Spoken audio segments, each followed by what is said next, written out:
हसन साहब, समा के पॉपुलर शो गपशप में एक अदाकारा ने सियासतदानों पर दिलचस्प तबसरा किया कि मुझे सारे पॉलिटिशियंस एक जैसे दिखाई देते हैं, मोटे और सबके पेट बाहर निकले हुए हैं। जरा सुने। ये आपकी पहले कभी मुलाकात हुई है?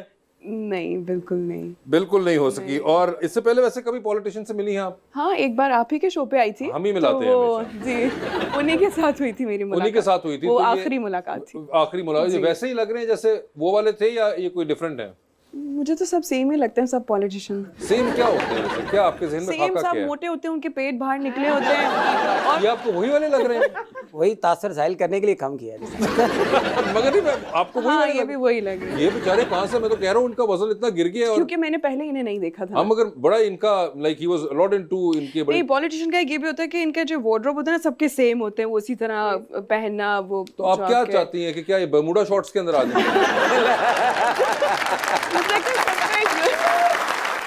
यार मैं तबसरा क्या करना है, मुझे ये बच्ची इसलिए बहुत ही प्यारी और क्यूट लगी कि उसने सियासतदानों के बारे में मतलब कसर छोड़ी नहीं उसने।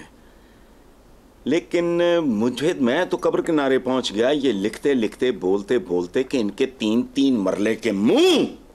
अभी मैं देख रहा था एक आपका प्रोग्राम शुरू होने से पहले, 3 मरले का मुंह, 5 मरले का पेट। आगे इससे मैं जाऊंगा तो मुनासिब नहीं लगता। गाटे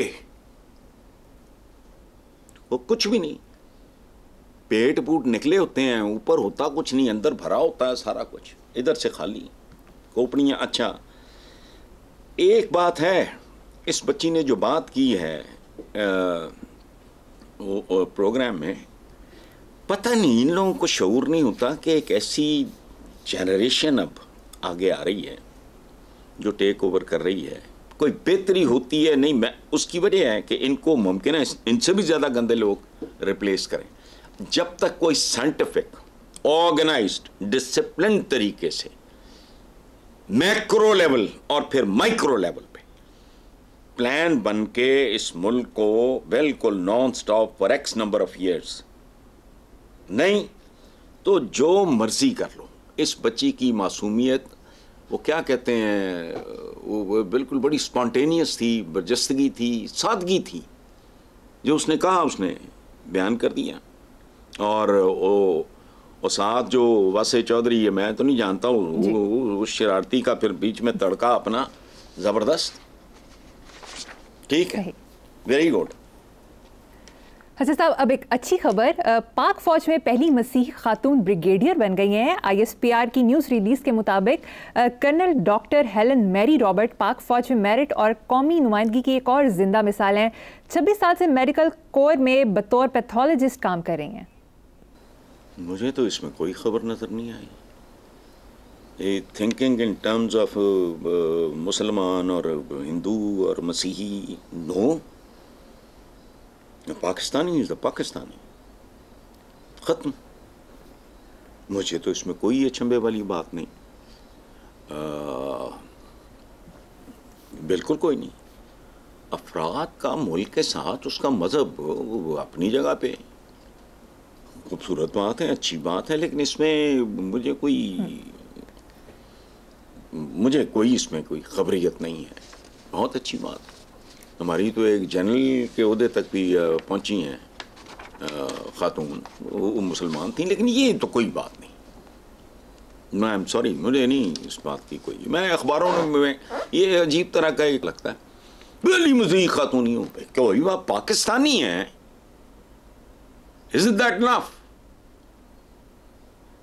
यहाँ एमएम आलम कहता हूँ, वो कौन थे हमारे एक बड़े सीनियर फोटोग्राफर थे, उनके बेटे, मुझे अब नाम भूल गया है, सितारा जोरत या फलाना, वो तो क्रिश्चियन, कमाल कर दिया उन्होंने मुझे इस वक्त ना। वही बात जो आपने बुढ़ापे वाली की है, मैं नाम भूल रहा हूँ, बहुत सीनियर हमारे जर्नलिस्ट थे, एक कैमरामैन, उनके वो बेटे थे। हसन साहब, वो कैमरामैन FT चौधरी और उनके बेटे थे स्क्वाड्रन लीडर सीसल चौधरी।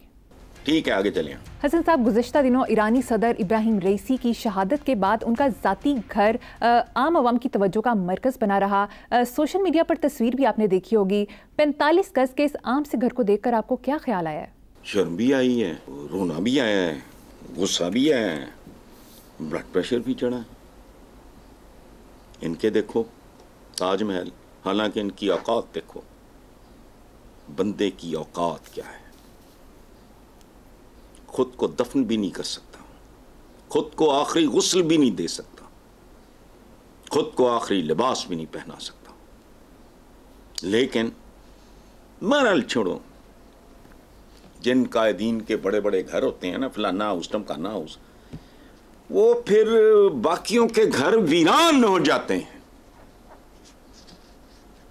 अगर वो ये दौलतमंदों की जो लकीर है, गुर्बत की लकीर, दौलतमंदों की लकीर जो है वो डिटर्मिन करती है कि गुर्बत की लकीर पे आबादी कितनी है। कोई मैं नई बात नहीं कर रहा, मैं तो 80% हुजूर को कोट करता हूँ। आगे चलो। ठीक है, आगे चलते हैं साहब। नेक्स्ट खबर, स्पेन, नॉर्वे और आयरलैंड ने बाज़ाब्ता तौर पर फ़लस्तीनी रियासत को तस्लीम कर दिया है। यूरोपीय यूनियन ने इसराइल पर पाबंदियों पर गौर करना शुरू कर दिया है, जबकि डोनाल्ड ट्रंप का कहना है कि इसराइल अमरीकी कांग्रेस में अपनी ताकत खो रहा है, जो नाकाबिल यकीन है। अमीर जमात इस्लामी हाफिज़ नईमुर रहमान ने कहा है कि राफा में कत्ले आम हो रहा है और मुस्लिम ममालिक तमाशा देख रहे हैं। एक तरफ यूरोपीय यूनियन इसराइल पर पाबंदियों पर गौर करिए, दूसरी तरफ मुस्लिम ममालिक तमाशा देख रहे हैं। ये बात कुछ समझ नहीं आई। मेरी तो समझ में आती है, तमाशबीन तमाशा ही देखेंगे, हमारा तो अपना तमाशा बना हुआ है। मतलब मुझे एक बात बताओ यार, हम रियलिस्टिक लोग नहीं हैं, अपने आप में थापियां दई जाने हैं, कभी अपनी कमजोरियों, कजियों, गलास्तों, मुनाफकतों, दोहरे मयारों पे कभी बात नहीं करते।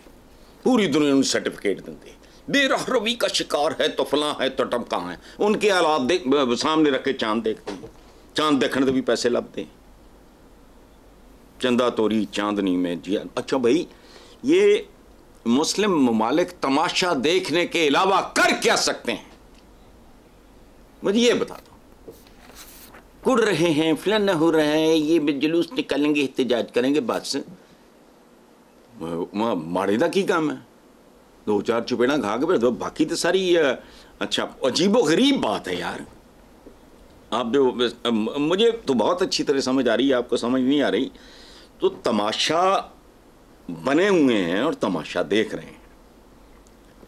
इकबाल ने तकरीबन 1 सदी पहले, शायद आज के दिन के लिए कहा था, गंवा दी हमने जो मीरास पाई थी। पता नहीं क्या आता, आगे सुनो। असलाफ से मीरास पाई थी, गंवा दी हमने जो असलाफ से मीरास पाई थी, सुरैया से जमीन पर आसमान ने हमको दे मारा। ये इकबाल साहब फरमाते ने तकरीबन 100 साल पहले। 76 तो पाकिस्तान बने हो गए, उससे पहले अल्लाह को प्यारे हो गए थे। अब इकबाल अगर कहीं बैठ के ये देख रहा हो तमाशा, तो वो कहेगा भाई मैं तो ज़मीन पे दे मारा पे रो रहा था, ये तो ज़ेरे ज़मीन की तरफ जा रहे हैं। तो मतलब ये जो कह रहे हैं, ये जितने भी ये मुस्लिम ममालिक तमाशा देख रहे हैं, तो तमाशा ना देखने तक की करन, बताओ मुझे पहले क्या है। साइंस टेक्नोलॉजी याद रखना, जिंदगी में मत भूलना, उस माशरे, उस मुल्क का कोई मुस्तकबिल नहीं है। साइंस और सेकुलर,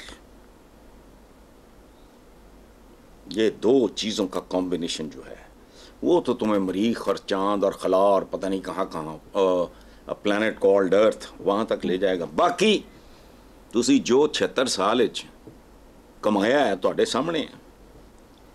अब ज़मीन से ज़ेरे ज़मीन तक का सफ़र शुरू है यार, को खुदा का खौफ करो। अच्छा नहीं, बेवकूफ़ बनाने से भी बाज नहीं आते, या खुद नॉर्मल नहीं है। मतलब ये हाफिज नईमुर रहमान साहब, अभी इनकी तारीफ कर रहा था, बंदे भले हैं जमात इस्लामी, इसीलिए मुझे ना इनका समझ नहीं आती। खैर ठीक है, वो भाई तमाशा देख रहे हैं, अच्छा वो फिर की करन भाई, यू सजेस्ट